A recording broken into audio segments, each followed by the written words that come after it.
Why would they mow down all these people? You can't let everyone in. So they killed them? Dead people don't get infected. It's kind of shitty. The Last of Us really has been a story of contrast. It's some pretty dark themes, but they're juxtaposed against an aesthetic that we find very beautiful.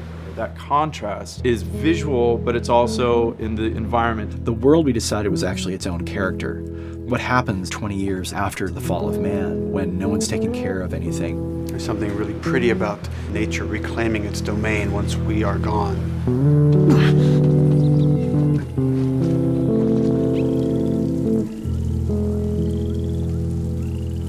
So everything we're doing in the environments is relating back to what you should be feeling in the story or what's happening to these characters. You as a player, you as Joel, you can look at these things and reflect about how much we've built and what we've lost.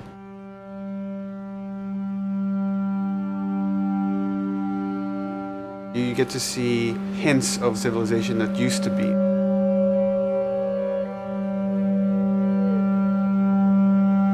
Each level has, a lighting artist, a modeler, and a texture artist, and we all work together. This was the block mesh that they gave me, and it's at the interior of a building. I had to be mindful of where I had set the lighting up in the color script, how it would be coming through the windows and lighting this area, which would give us this concept. I keep everything on separate layers, so say if they don't want the guys in the concept, I can take them out, or if they don't want the closet there, I can take that out really easily. Keep everything really flexible. With Naughty Dog, we really try to cultivate a culture where anybody is encouraged to criticize anybody else's works. And we find that the more we do that, the better the game gets. We don't have a lot of meetings because most of the meetings are you and two other people hanging out at somebody's desk. If you need something to get done, you just go find that person and you talk to them about it. So, dude, I was actually trying to figure out right here, there should probably be some dead foliage.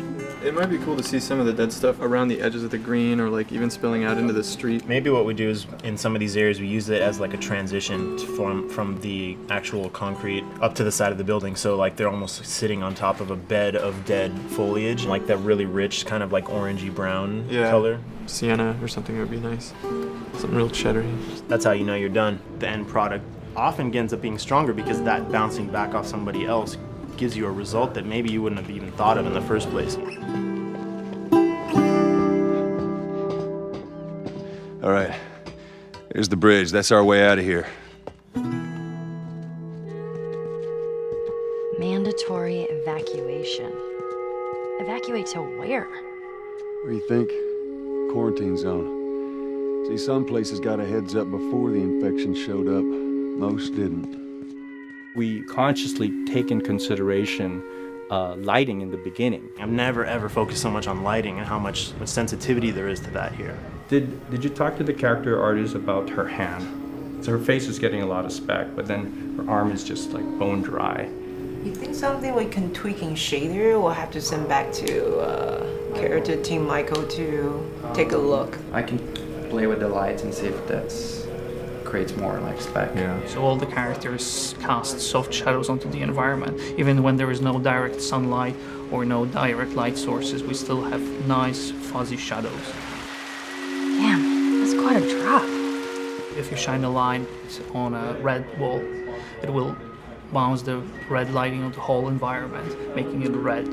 Everything should have a bounce lighting. Otherwise, the world is gonna feel dry and unrealistic.